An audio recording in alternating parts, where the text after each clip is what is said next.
네, 세상에 도전하는 그리스도인, 이런 제목으로 함께 나누도록 하겠습니다.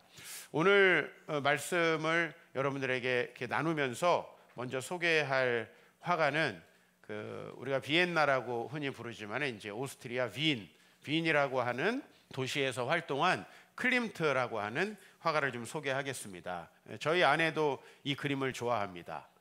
키스라는 그림, 이 그림을 좋아하는데요.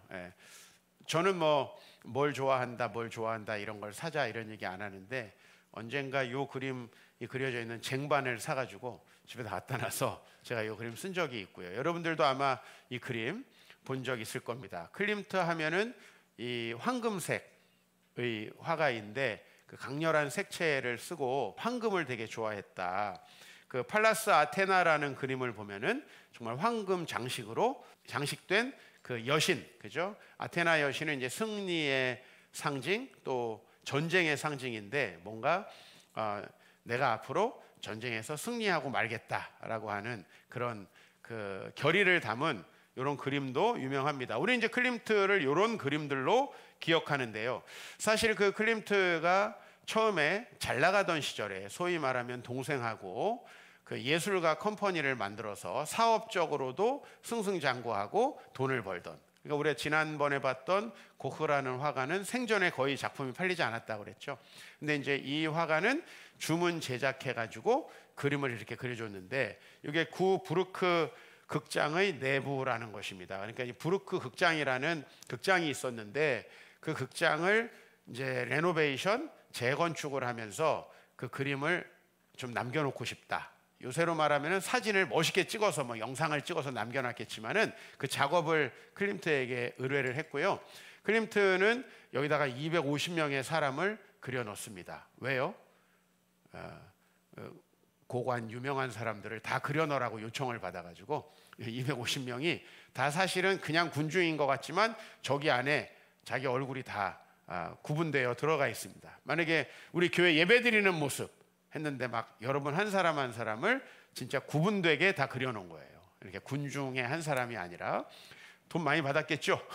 그죠? 예전에 렘브란트가 야경꾼이라고 속칭 붙어있는 그 민병대 그림, 한 사람 한 사람이 다 초상화잖아요. 그죠? 근데 이 많은 물론 이제 돈 있는 사람은 한 장에다가 잘 그렸겠죠. 왕들, 귀족들.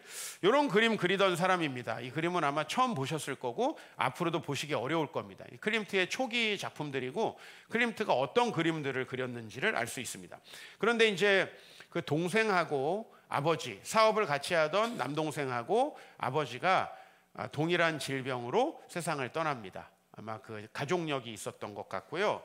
그러면서 이제 자기 삶에 대해서, 예술가의 부르심에 대해서 고민하기 시작합니다. 내가 어떤 그림을 그려야 되는가. 여러분, 사실은 우리가 직장 준비하고 있으면 어떻게 해서 좀 좋은 직장 들어갈까, 우리 이런 관심이 있고, 또 학교를 준비하고 있으면 어떻게 저기에 붙을 수 있을까, 어떻게 좀 더 좋은 학교에 붙을 수 있을까, 이런 생각하시고, 결혼이 좀 늦어지시는 분들은 결혼을 좀 잘했으면 좋겠다, 이런, 일단 가정이라도 이뤘으면 좋겠다. 집이 없는 분들은 어디 집이라도 한 채 샀으면 좋겠다, 이런 생각을 할 텐데, 사실 그 정도의 반열에 올라서고 나면 우리의 삶이라는 게 그 정도의 가벼운 성취로 만족할 수 없다. 이거는 욕심의 차원이 아니고요, 우리 삶은 훨씬 더 고차원적이라는 걸 알 수 있습니다. 이 예술가로서 어느 정도 승승장구하다가 마침표를 한번 딱 찍게 된 거죠. 그리고 아버지와 형의 그 죽음을 통해서 자신이 진짜 말하고 싶은 그림을 그리기 시작합니다.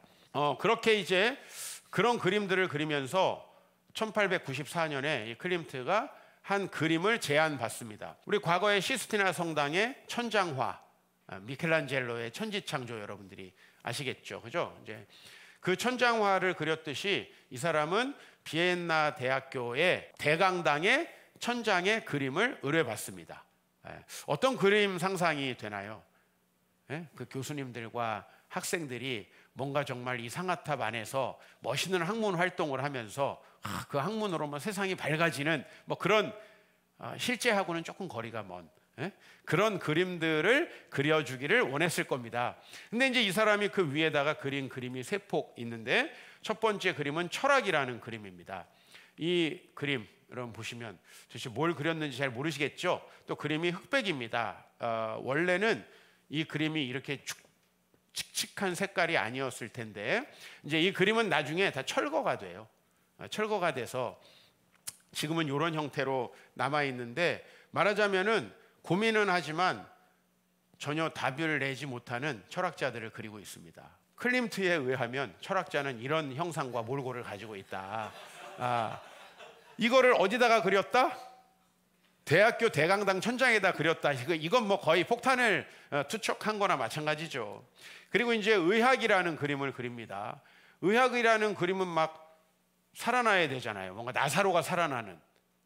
위에 보면 해골들이 있습니다.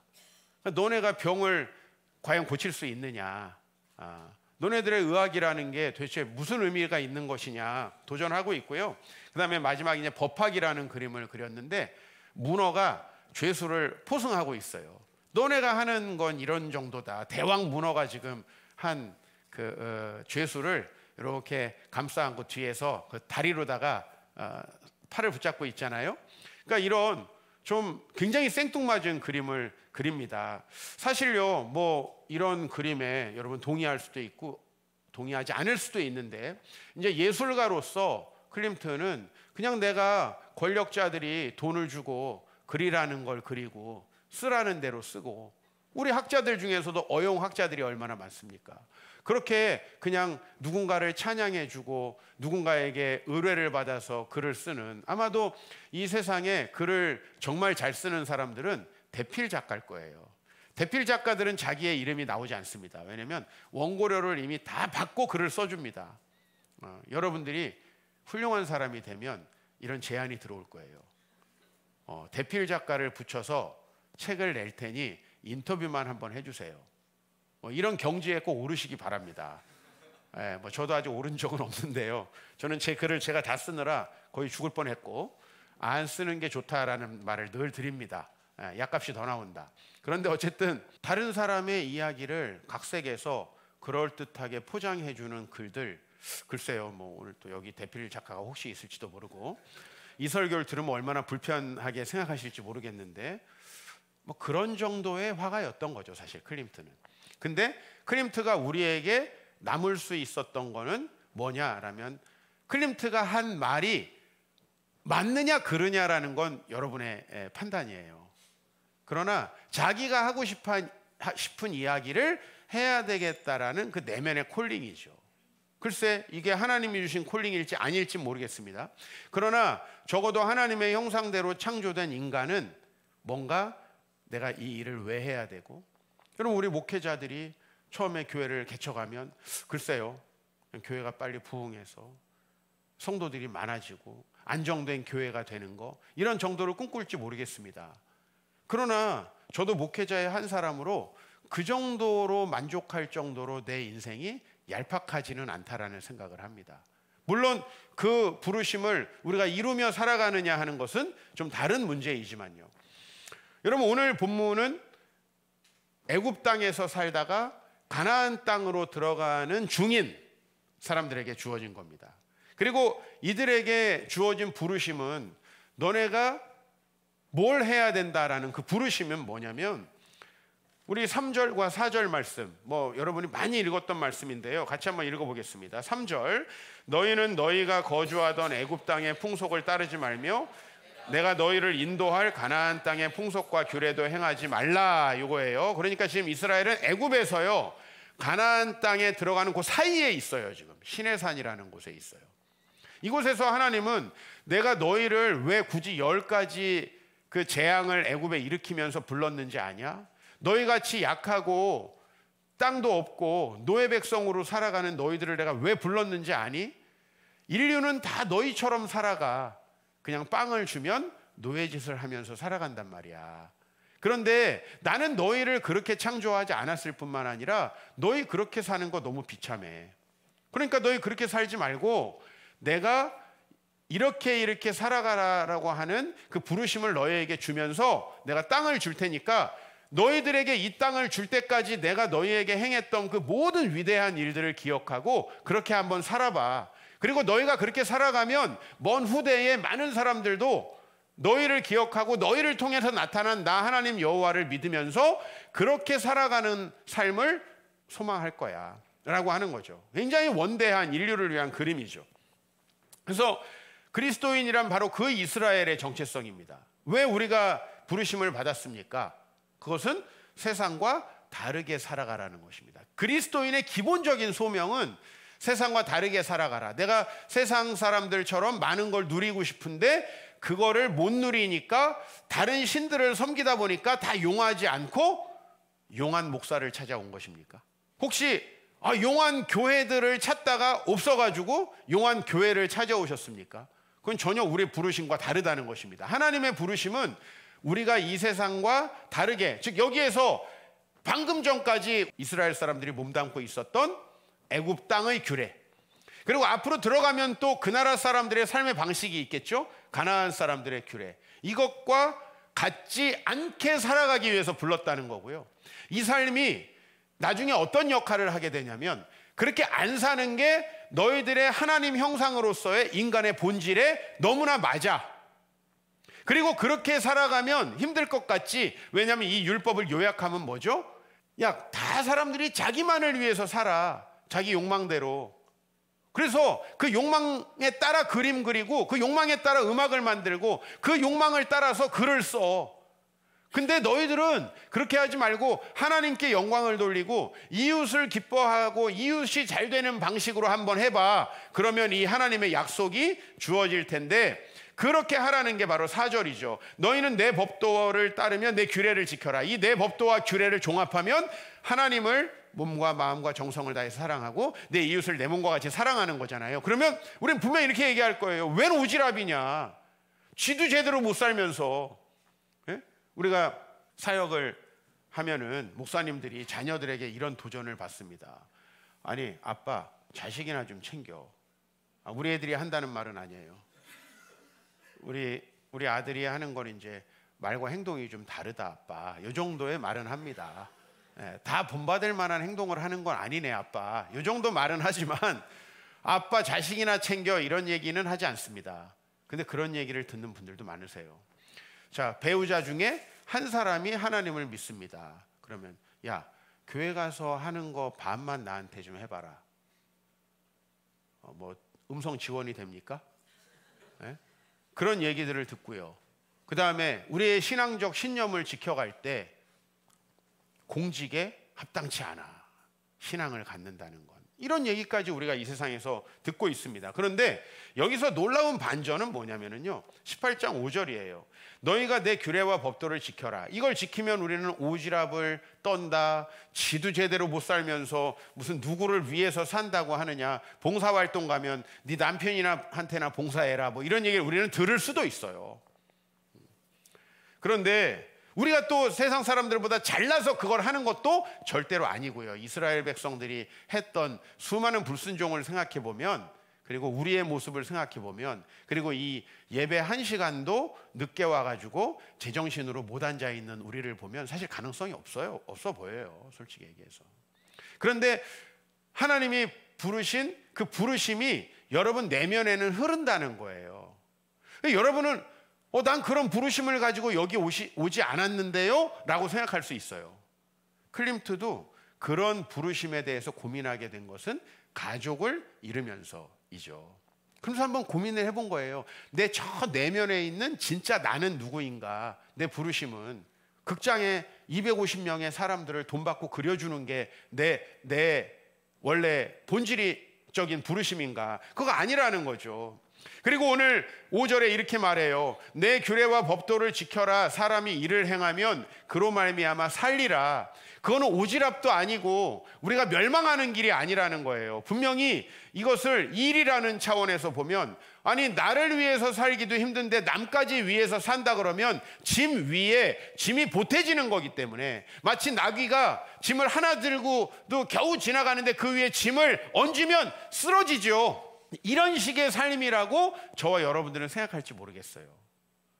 그래서 지금 지고 있는 삶이 무겁다면, 여러분들이 신앙적인 부르심까지 생각하기에는 너무 힘들다고 생각할지 모르겠어요. 근데 하나님 여기서 등장하셔서 뭐라고 얘기하냐면 사람이 일을 행하면 그로 말미암아 살리라. 여기서 산다는 건 뭐냐면요, 애굽 땅에서 노예처럼 근근히 생존하는 삶이 아니고 너 자신을 위해서 살아가는 그 하나님 없는 비참한 삶이 아니고 너가 하나님을 따라서 이웃을 위해서 살아가는데 그 의미와 본질적인 부르심도 성취하면서 하나님은 뭘 거기다 더해 주신다고 약속하시냐면 기적을 더해 주신다고 약속하세요. 저는 기적이라는 말이 전혀 어색하게 들려왔거든요, 어렸을 때. 왜? 기적은 뭐 다리가 부러진 사람이 병원 안 가도 다리가 딱 붓고, 예? 눈이 안 보이던 사람이 어느 날 기도하니까 눈이 싹 떠지고, 이런 걸 기적이라고 생각했어요. 그런데 하나님은 우리 삶을 하나님이 창조한 이 모든 자연 법칙 안에 순응시키면서도 우리는 생로병사의 과정을 겪잖아요. 근데 그러면서도 하나님을 느끼지 않을 수 없는 아주 명백한 일들을 우리에게 주세요. 그런 일들을 여러분이 경험하지 못하셨다면 못 느꼈거나 아니면 아직 순종해 보시지 않았거나, 하나님께서는 명백하게 자신을 드러내세요. 오늘 여기 규례와 법도를 지키면 다들 힘들고 어려워질 거라고 생각하는 거예요. 그게 우리가 순종하기 어려운 지점이에요. 그런데 그렇게 하면 산다는 거예요. 여러분, 구약에 율법이 있다면 신약에는 예수님의 설교가 있습니다. 예수님 설교 중에 딱 기억나는 거 뭡니까? 산상설교, 그렇죠?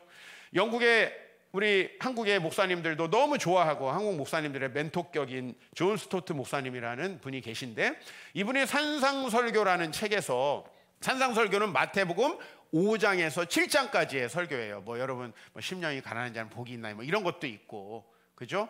너희는 먼저 그의 나라와 의를 구하라, 이런 것도 있고, 내가 대접을 받고자 하는 대로 남을 대접하라, 뭐 이런 말씀도 있고, 하여튼 뭐 주옥 같은 말씀들, 뭐 뺨때기 때리면 반대도 돌려대고, 뭐 오리 가져가면 심리도 되고, 뭐 이런 주옥 같은 말씀들, 그러니까 이 말씀들이 있어요. 사람들이 일반적으로 예수를 안 믿어도 산상설교를 인용 많이 하고요. 기독교인 욕할 때 또 산상설교를 인용 많이 해요.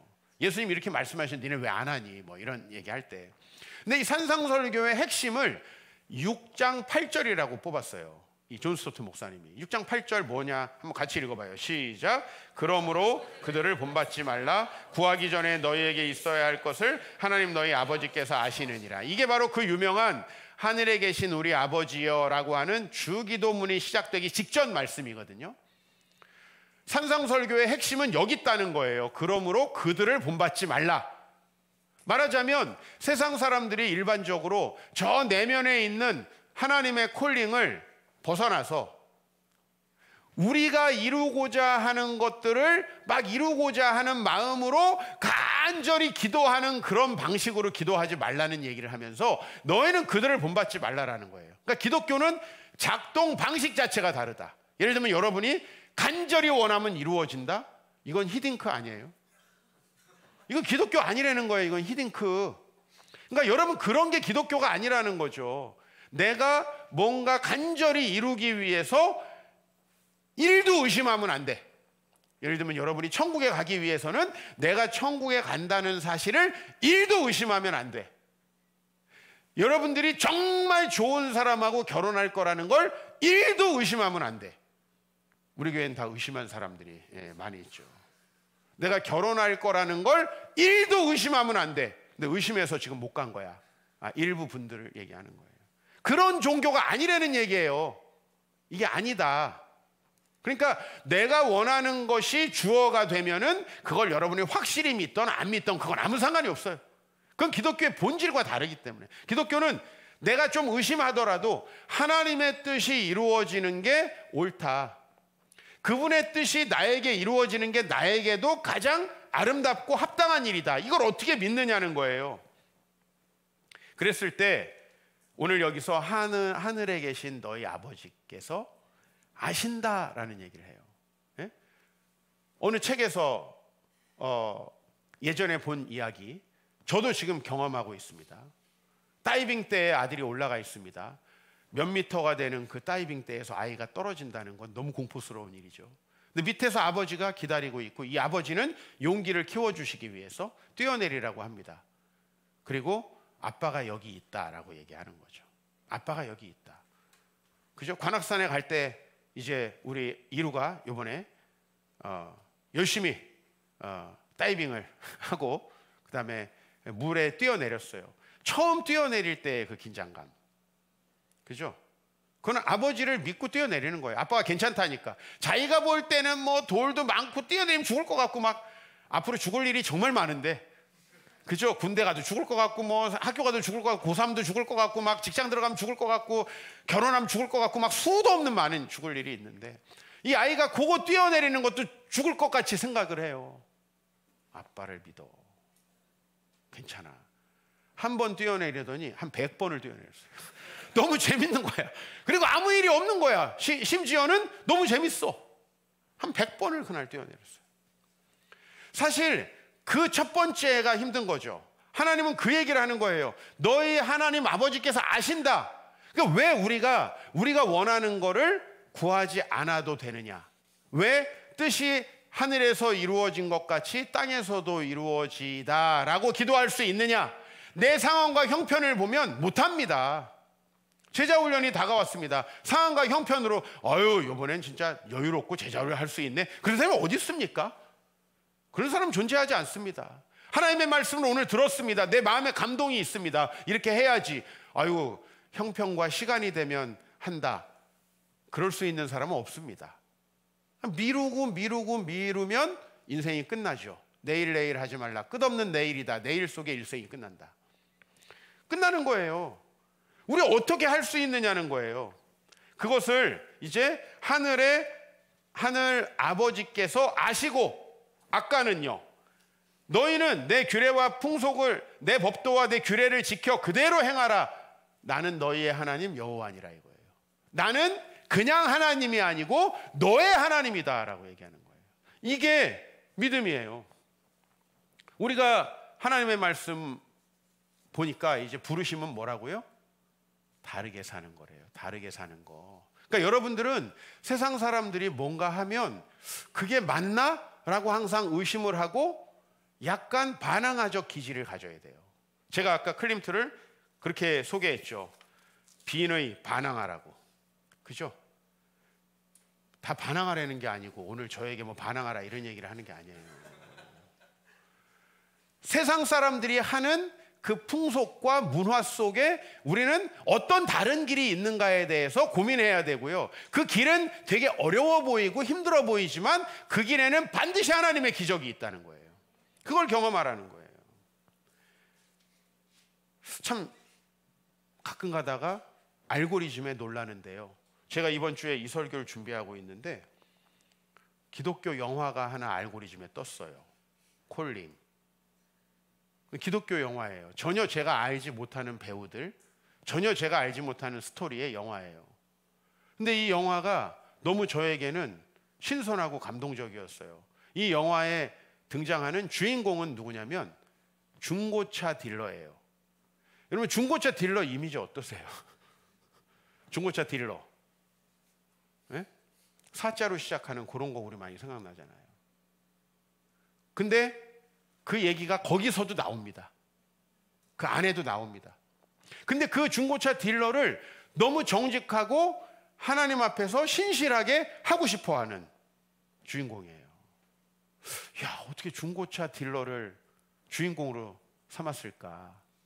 이 사람이 첫 장면이 그거예요. 하여튼 소설의 첫 장면, 영화의 첫 장면은 굉장히 의미심장하잖아요. 그죠? 첫 장면이 잠을 자고 있어요. 근데 굉장히 찡그려요. 그리고 자고 일어나서 나 요새 똑같은 꿈을 꾸고 있다 라는 멘트가 나와요. 똑같은 꿈을.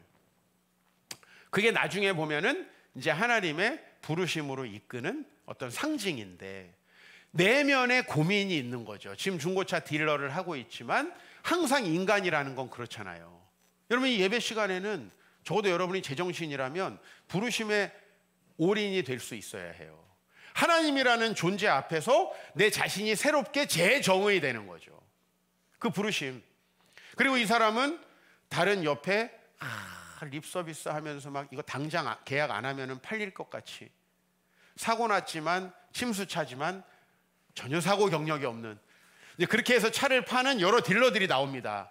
그리고 거기서 야, 너는 거기서 그런 얘기하면 안 되지. 야, 이 문짝이 이거 고쳤다는 걸 얘기하면 어떡해. 문짝 사짝 판금했다. 이렇게 설명을 해야지.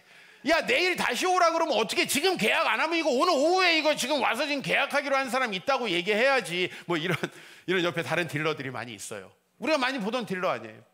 그리고 이 딜러는 다소 답답한 딜러이고요. 그리고 이건 좀 우연한 설정이지만 중학교 때 교회를 같이 다니고 약간 짝사랑했던 자매가 중고차를 사러 옵니다. 이런 약간 우연한 설정. 그리고 잊어버리고 있던 이야기를 합니다. 이 자매는 선교사로 활동하고 있어요. 그리고 아버지가 돌아가셔서 어머니가 살 중고차를 사러 왔어요. 그러면서 이제 옛날 이야기를 하는데, 야, 너 중학교 때 나처럼 선교사 된다고 그랬었잖아. 그 잊어버리고 있었던 그 부르심이 이제 그 꿈과 연결돼서 길을 찾아가는, 뭐 이제 여러분 여기까지 했으니까 오늘 보세요. 가셔서 밤에 한번 콜링, 이상한 콜링 보지 마시고 다르게 살아가는 거거든요. 중고차 딜러로서 어떻게 다르게 살아갈 수 있을까? 저는 목회자로서 어떻게 같은 목회자이지만 나의 부르심의 본질에 충실하게 어떻게 또 일반적인 그냥 종교인들의 예배 업무를 벗어나서 좀 본질에 충실할 수 있을까? 이런 마음이 사실 있거든요. 그러면서 동시에 내가 느끼는 건 뭔지 아세요? 전혀 다를 수 없다라는 절망적인 모습이죠. 내 자신에게 있는. 사도 바울이 이렇게 로마서 7장에서 고백합니다. 내 속사람으로는 하나님의 법을 즐거워하되. 저나 여러분이나 여기까지 오셨는데 하나님 말씀 즐거워하고 그 말씀 들으면 참 좋다라는 생각도 하고, 소위 말하는 은혜 받았다. 그죠? 22절에 그 얘기를 하는 거예요. 내 속사람은 하나님 법을 즐거워하는데 내 지체 속에서 한 다른 법이 내 마음의 법과 싸워 내 지체 속에 있는 죄의 법으로 나를 사로잡는 것을 보는도다. 굉장히 어렵죠. 그러니까 여기서 법은 뭐 헌법 그런 걸 얘기하는 게 아니고 나를 움직이는 어떤 힘 같은 걸 얘기하죠. 내가 되게 하나님을 섬기고자 하는 힘이 내 안에 있어요. 왜냐면 우리는 하나님의 형상이니까. 알 수 없이 괜히 본질, 의미 찾다가 본질이 밥 먹여주냐? 우리 이런 얘기 듣잖아요. 의미가 밥 먹여주냐고. 제가 본질을 찾아서 개척을 할 때 개척하면 너 시간 낭비다. 고생한다. 근데 저는 부르심이라서 이거 어쩔 수 없이 할 수밖에 없었어요. 그 부르심이라는 거 그렇게 강하더라고요. 사도 바울이 하나님의 말씀을 배우게 됐어요. 그리고 그 말씀대로 살려고 하는데 사도 바울이 느끼는 건 뭐냐면요. 또 다른 어떤 나에게 있는 법이죠. 이 세상 사람들과 같이 욕망을 따라 그렇게 살아가고 싶은 그게 더 강해서 나를 사로잡는다는 거예요. 나를 삼켜버린다는 거예요. 그 모습을 우리가 얼마나 자주 경험합니까? 있는 그대로의 여러분들의 모습, 아니 오늘 아침에 여러분들의 모습.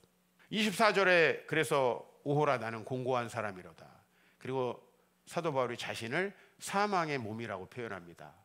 그런 묵상을 한번 해봤어요. 사도 바울 정도 되는 사람이 사망의 몸이면 나는 사망해서 한 500년 정도 썩은 몸이 아닌가, 그런 생각 한번 해봤어요. 우린 도대체 어떻게 묘사할 수 있나요? 우리 자신을. 사도 바울이 자신을 사망의 몸이라고. 이게 우리 본질이라는 거예요.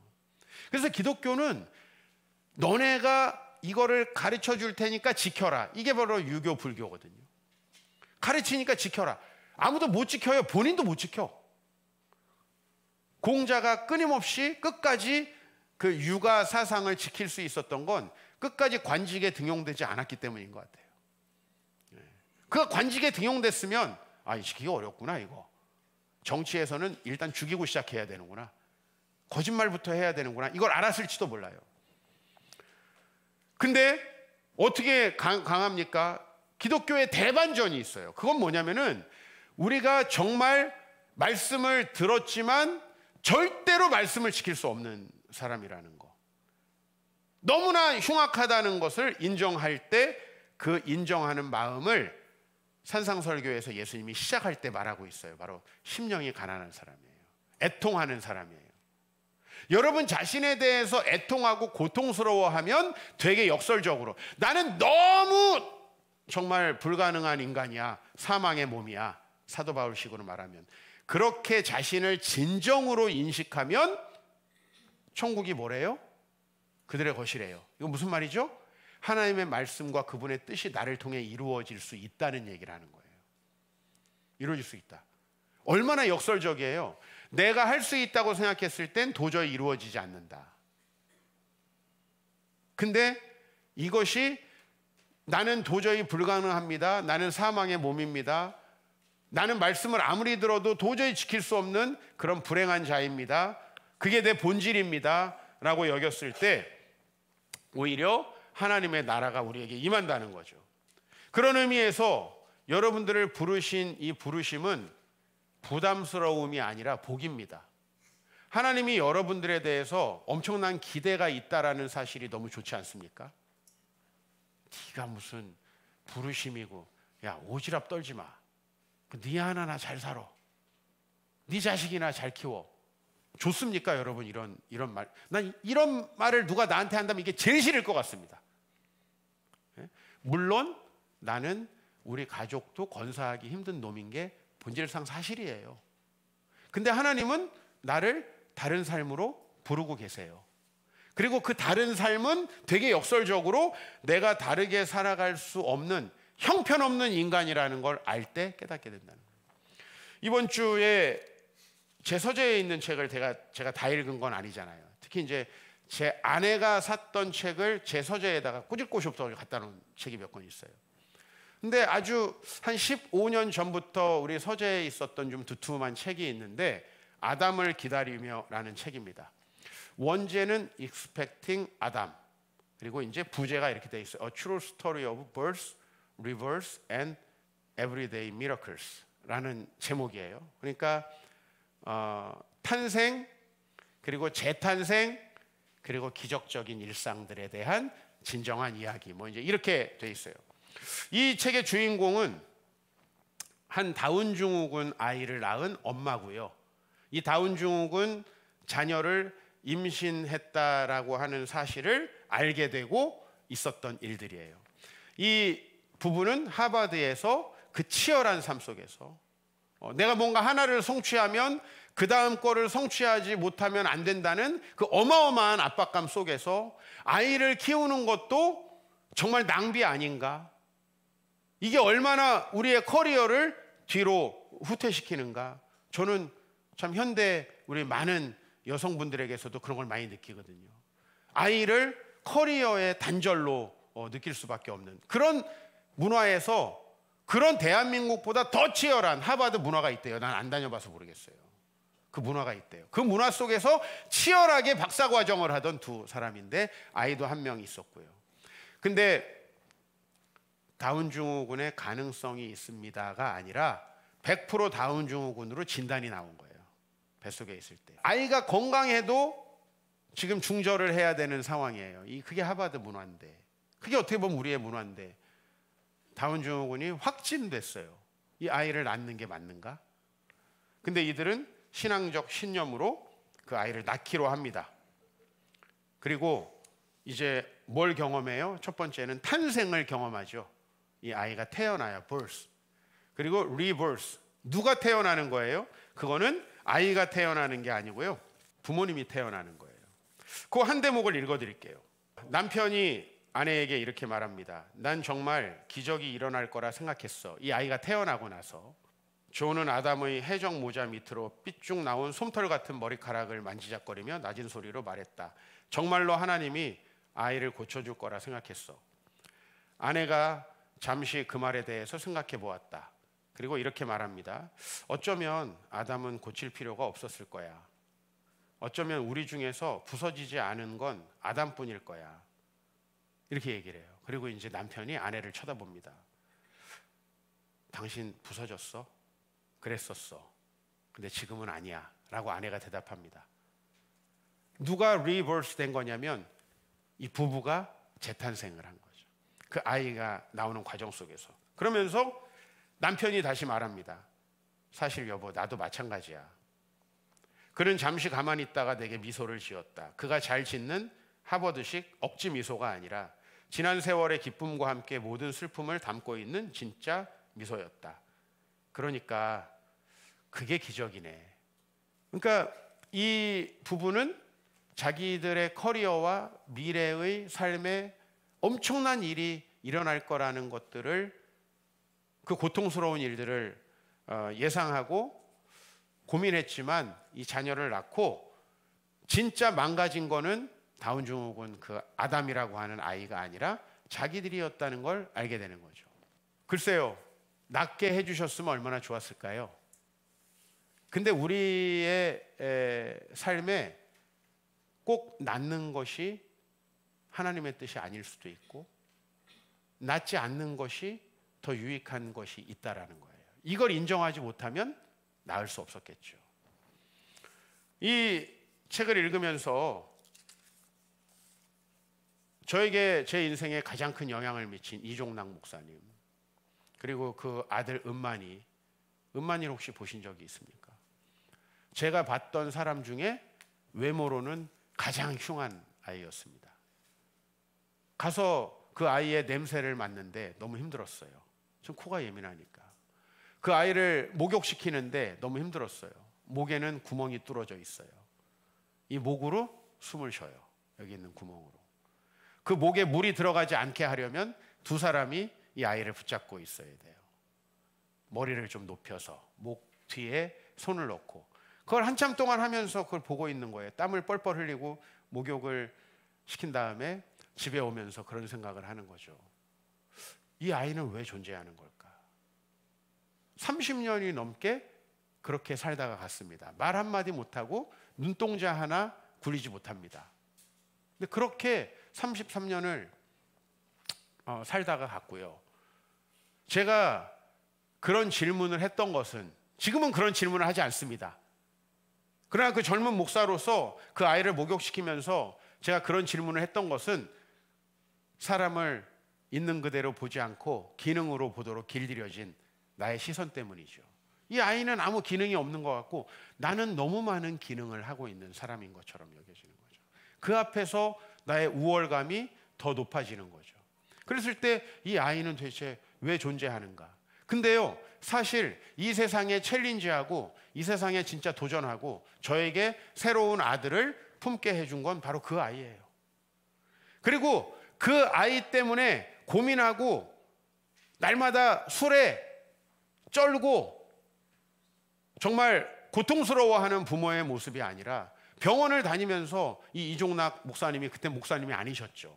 이분이 보여준 모습은 너무 감사하고 늘 하나님을 찬양하는 모습. 어떤 상황에서도 그 모습이 그분을 도전한 거고, 그래서 그분에게 몇 명의 도저히 집에서 키울 수 없는 장애인들이 모이게 된 거고, 그 아이들이 20명이 됐을 때 우리 공동체가 거기를 가게 된 거고, 그리고 우리 안에서 이루가 우리의 가족이 된 것이죠. 누가 도대체 기능을 하고 있는 건가? 누가 챌린지하고 있는 건가? 이 책의 마지막 부분을 좀 읽어드리겠습니다. 아담과 함께 살고 아담을 사랑하면서 나는 많은 것을 알게 되었다. 아담은 나에게 사물 자체를 보도록 가르쳤다. 무자비하고 무감각한 세상이 갖다 붙인 가치를 보지 말라고 가르쳤다. 아담의 엄마로서 나는 그가 흉하다는 말을 듣는다고 해서 덜 아름다운 것이 아니고, 우둔하게 보인다 해서 덜 지혜로운 것이 아니며, 가치 없게 보인다고 해서 덜 소중한 것이 아니라는 사실을 분명히 알 수 있다. 나도 마찬가지고 당신도 마찬가지다. 우리 누구나 다 마찬가지이다. 물론 내가 과거에 받은 교육을 다 털어버릴 만큼 내게 새로운 교육이 많이 진행된 것은 아니다. 이 그림자 세계의 어리석음과 근시함과 편협함 때문에 나는 아직도 때때로 마음이 아프다. 아담이 태어난 사흘째 남은 일을 마치기 위해 아이를 품에 안고 학교에 갔을 때 누구 한 사람도 아이가 태어난 사실에 대해 언급하지 않아 마음이 아팠다. 사람들은 아이를 바라보지도 않았다. 나하고 말을 해야 했던 사람들은 시선을 내 얼굴에 고정시키고 있었다. 조금 아래에 있는 아담을 바라보면 피할 수 없는 심연으로 굴러 떨어지기라도 할 것처럼. 그것은 시작에 불과했다.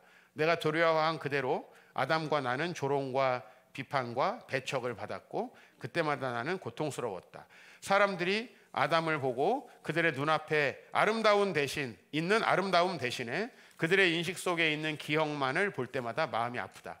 그러나 점점 더 나는 이 고통을 내 아들 때문이 아니라 너무나도 맹목인 그 사람들 때문에 느낀다. 내가 아담에게서 배운 교훈은 내가 평생 다른 어떤 것에 대해서 느낀 것보다 더욱 내 마음을 아프게 한다. 그리고 그것은 그럴 만한 가치가 있다. 1000배의 가치가 있었다. 이렇게 고백합니다.